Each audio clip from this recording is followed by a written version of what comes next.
M28 News. Pour ne rien rater sur nos vidéos, rendez-vous sur YouTube, tapez M28 News, abonnez-vous et cliquez sur la cloche de notification.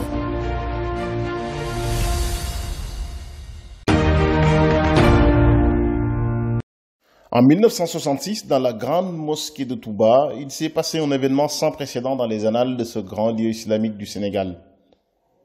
En effet, l'imam et khalife général des Mourides de l'époque, Cheikh Mouhamadoul Fadilou Mbacké, était en train de faire son sermon de la prière du vendredi quand brusquement il l'interrompit, attendant que son frère cadet, qui venait tardivement d'arriver dans la mosquée, puisse s'installer.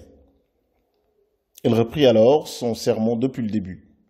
Ce fut la dernière prière de Jumu'ah de Cheikh Mouhamadoul Bachir Mbacké à la grande mosquée de Touba.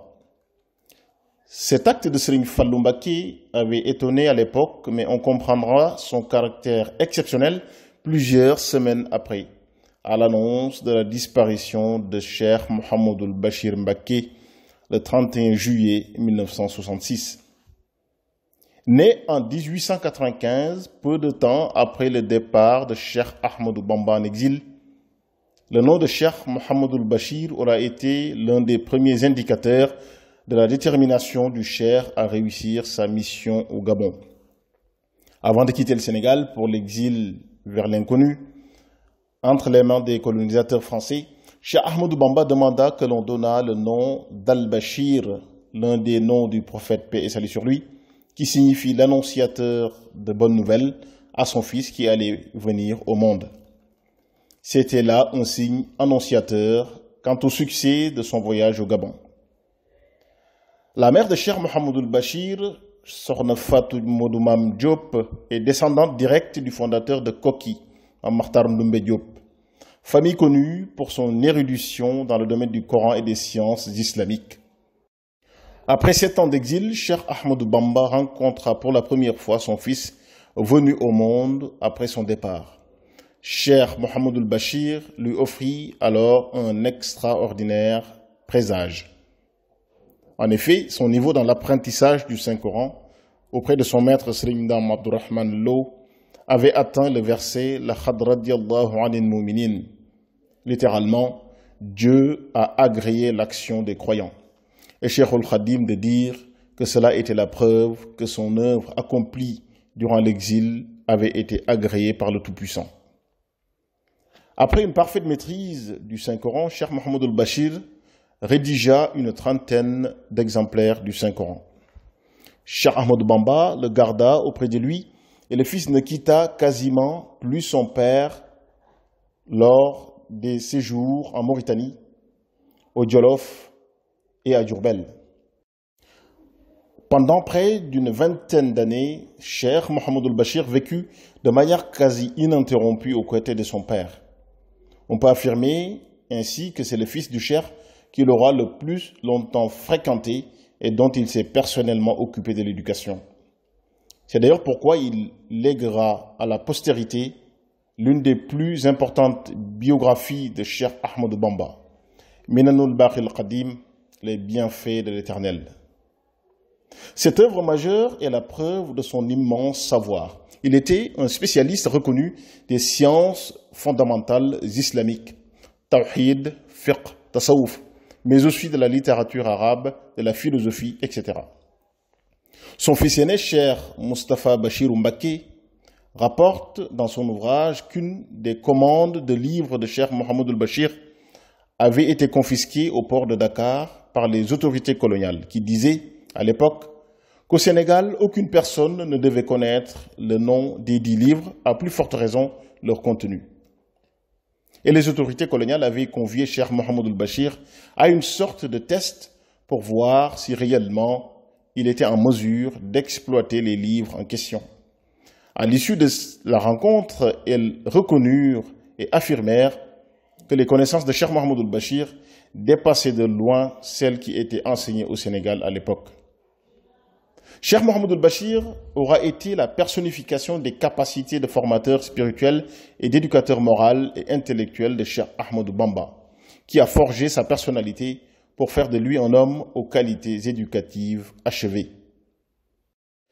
C'est pourquoi la quasi-totalité de ses frères, de Cheikh Mohamed Mustafa à Cheikh Mohamed Murtada, en passant par Cheikh Mohamed Amin, Cheikh Abdul Ahad et Serigne Saliou, pour ne citer que cela, des grands cheikhs de Serigne Touba comme Cheikh Ibrahim Fall et même ses pères, frères de Khadim Rasoul comme Mam Thierno Birahim, ont donné à leur fils le nom de Cheikh Mohamed Bachir.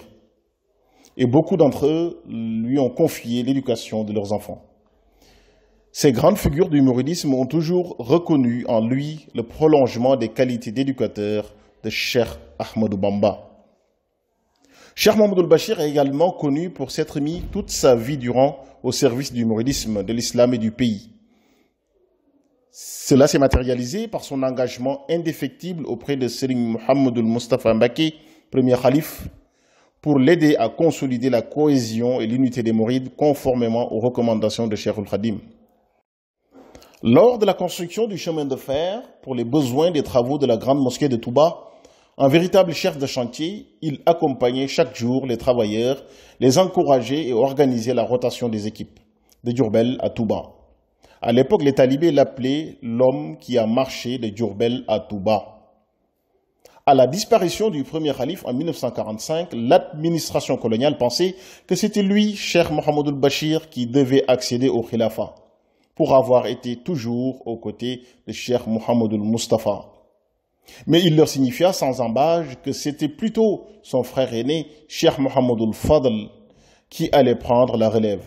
Mieux, avec l'accord de ce dernier, il initia un pacte de la khilafa mouride rédigé par son secrétaire particulier et signé par tous les fils de Cheikh Khadim, établissant ainsi le système de succession encore en vigueur aujourd'hui. Son engagement au service du mouridisme est symbolisé par la mise à la disposition de la communauté mouride sous Cheikh Abdul Ahad Mbacké de sa maison sise au sud de la grande mosquée de Touba pour servir de résidence officielle à tout calife général. Notons que les premiers bâtiments de cette résidence ont été construits par la famille de Cheikh Mohamed Bachir. Rappelons aussi que Kër Serigne Touba à Dakar, Colobane, était également la maison de Cheikh Mohamed Bachir. Cette maison a été rénovée sous le ndigal de Cheikh Salih Mbacké par sa famille, sous la direction de Serigne Moustapha Bassirou Mbacké. Rappelons également que c'est Cheikh Mohamed Bachir qui a réhabilité Porokhane, village où repose la Sainte Mère de Cheikh Ahmadou Bamba. Il y a initié en 1952 un magal annuel à l'honneur de Mame Diarra Bousso. Aujourd'hui, c'est sans doute le plus grand rassemblement humain au monde consacré à une femme. Cheikh Mohamed Bachir Mbacké a par ailleurs institué la lecture du Fulkul Mash'oun à Diourbel lors du béni mois de Ramadan. Aujourd'hui, c'est devenu une institution spirituelle imitée un peu partout dans le pays. Cheikh Mohamed Bachir avait un sens élevé de l'intérêt général. Une anecdote pour l'illustrer. Lors de la construction de la route Mbacké-Kaffrine, alors que la dite route devait passer sur son titre foncier de type, il renonça à l'indemnisation qu'il devait recevoir, déclarant que ce n'était pas nécessaire compte tenu de l'intérêt général que revêtait le projet.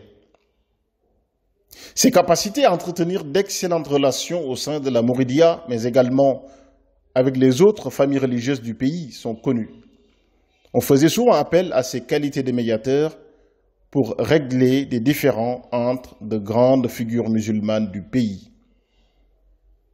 Il est très rare de trouver des hommes de science, des philosophes, des écrivains qui allient théorie et pratique. Le plus étonnant dans la personnalité de Cheikh Mohamed Bachir est qu'il a toujours été un homme d'action et de terrain. Son exploitation de Touba Saloum, près de Boulel, en est une parfaite illustration. Beaucoup de techniciens agricoles du pays ont été formés dans ce projet de Touba Saloum qui a vu la première utilisation des machines agricoles modernes au Sénégal. En 1966, année de sa disparition, sa production agricole d'arachide s'élevait à 444 tonnes. Ce chiffre fait de lui un des plus grands agriculteurs et producteurs de son époque. Cheikh Mouhamadoul Bachir a incarné sa vie durant des valeurs d'amour, du travail, du savoir, de l'unité et de la concorde, mais aussi des valeurs liées à la recherche constante de l'intérêt général. Sa vie a été véritablement utile à son époque, aux générations présentes, mais certainement aux générations futures qui sauront s'inspirer de son exemple. Puisse Dieu agréer son œuvre. Wassalamu alaikum wa rahmatullahi wa barakatuhu.